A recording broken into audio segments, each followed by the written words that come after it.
Okay, boys, I think it's time to talk about a major problem the UFC is facing right now. Now, what is that problem, you ask? Is it the soaring ticket prices, the lackluster promotion, or what? Well, this one's a little more specific, and as I'm sure you can tell by, the title, thumbnail, as well as the training footage I'm showing on screen, it's related to UFC 308. Now, what about UFC 308? It seems like such a stacked, amazing card, doesn't it? We got Max Holloway, we got Ilia Topuria, we got Khamzat Chimaev, we got Robert Whittaker. I mean, it's looking like a pretty great card. I mean, by the time I post this, Khamzat will probably have pulled out, but on paper, Anthony Smith style, pretty good. Why am I complaining about such a stacked card then? Would I rather go watch another Apex card? Absolutely not. I'd rather take a left hook from Alex Pereira. But here's the issue. It's those Abu Dhabi, Saudi Arabia, just all of the cards in that area, no matter the name value, something about them just feels off, and I know that isn't just me who thinks this way, okay? It's the oil money. What do I mean by that? Well, on some hands, that oil money does result in a lot of positives. For example, the cards do tend to be great in general, and I think the reason for that is because they're not letting the UFC get away with giving them a garbage card. I think that's what happened with UFC Saudi Arabia getting delayed so many times, because all the Saudi Arabian royalty or whatever was like, yeah, no, we want a better card than this, Dana. And so, oh, look at that. They eventually stacked the card and looks like it was one of the best fight nights of the year. So why are you complaining that they're giving us better cards to watch? Well, the issue is, yeah, the name value is good, but I'd just much rather have these matchups and name value of the cards literally anywhere else, because there's a few key issues I see with these cards. The first is that the atmosphere is simply always dead.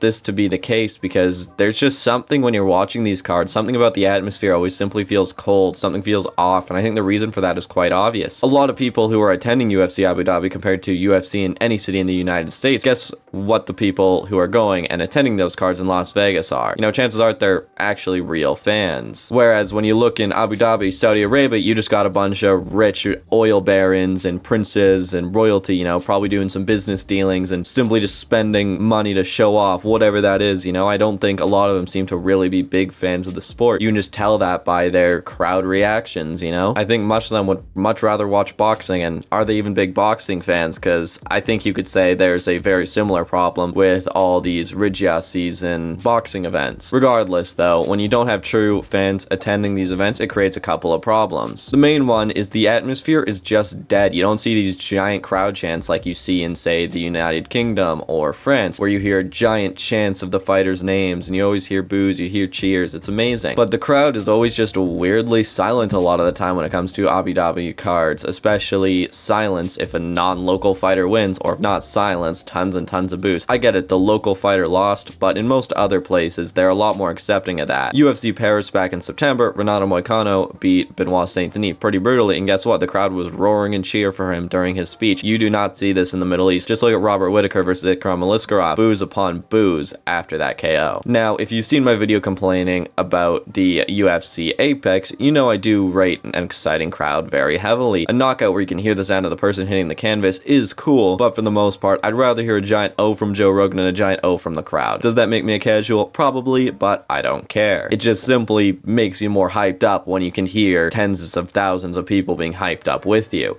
Now, maybe you're saying I'm just calling the atmosphere dead because I'm watching the card in the middle of the day and not at night. Maybe that's why the atmosphere feels so lame, because obviously when you are in North America, these Abu Dhabi cards tend to be in the middle of the day compared to late at night or the evening. But no, to continue using Europe as an example, of course those cards will be in the middle of the day for North American viewers. And guess what? Those events are still hype. The atmosphere with those is still cool. So it's not just that there's sunlight out that's throwing off the atmosphere of these cards, okay? Because in the UK, in France, in Europe in general, they are still super hype during all these cards. So the crowds are still exciting. It's not just my local viewing time of day. Okay, so what? The crowd's not that exciting? The UFC Apex exists and it's basically no crowd at all. What's the big issue? I mean, other than the fact that the Apex also sucks, but still, there's a couple other issues with these cards I'm going to go over. Now, I do notice, and I'm sure you've noticed this as well, in most international cards the UFC attends, they try and give the locals layup matches. Now, sometimes this works out really well. Other times, you get cards like UFC 297 in Toronto, or UFC, whatever it's called in the Sphere for Mexican Independence Day, where respectively, the Canadians and Mexicans got totally wiped out. But as a generality, we all know you have to be careful around the judging when you're in enemy territory. You definitely see a lot of fights going the way they shouldn't have gone.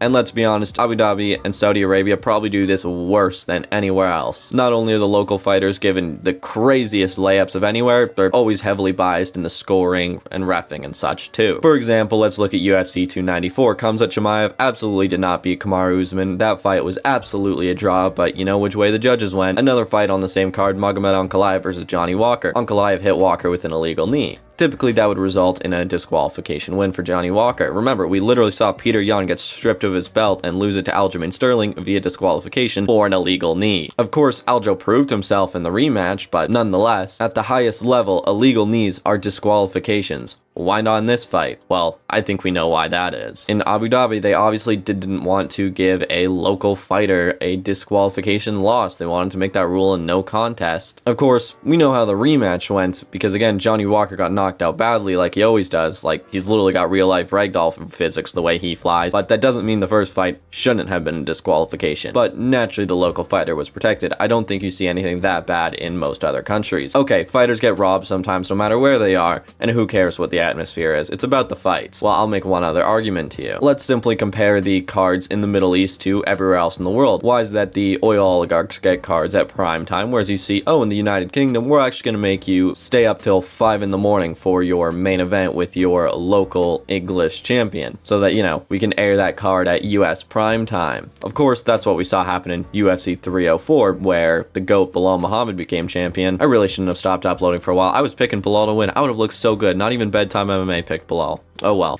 Let's compare that to Abu Dhabi and Saudi Arabia. Those cards, they're never at US prime time. So Abu Dhabi, yep, we'll make sure you get your card at prime time local time. Oh yeah, UK, yeah, who cares about you? We want to make sure we got US prime time so you guys can stay up till 5 in the morning to watch Leon Edwards fight. I mean, if that isn't going to put you to sleep, who knows what will. And yes, I know this was kind of a one-time thing, but still, that's pretty heinous. Now, I mentioned earlier in the video that Original season isn't going to accept low quality cards, so they get great cards, good on them, but this absolutely sucks for most fans across the world. The once-in-the-lifetime UFC Sphere card had 2 good fights, on paper of course. Many of those lower level fights did turn out to be absolutely banger fights. Then, you know, you'll see some random Abu Dhabi pay-per-view the next month. Looks like it'll be the second or third best card of the year, only behind one of the greatest events of all time in UFC 300 and potentially UFC 299. So regular fans have to deal with insane ticket prices for cards that aren't really worth the money. It's pretty unfair that real UFC fans are given weaker cards than people who don't really seem like they're fans, considering you never see them cheer for anyone who isn't from the region get amazing cards. Seriously, how many arenas are going to be given a WMMA main event with 3 ranked fighters on the entire card for their fight night? It's ridiculous. In America, yet Rose Namajunas slop is the main event. The UFC still thinks it's 5 years ago with prime thug Rose with her. No, she hasn't had a good fight in years. But then, oh, you look at some random fight night in Abu Dhabi. You got Umar Nurmagomedov, Corey Sandhagen, Deiveson Figueiredo, Tony Ferguson. They even tried to give him Vicente Luque and Nate Diaz. Why would you put the stoner in the Middle East? This was on a random fight night. It's ridiculous. Anyways, comment down below if you guys agree or disagree and why. Tell me why I'm a dumb casual. See you guys later.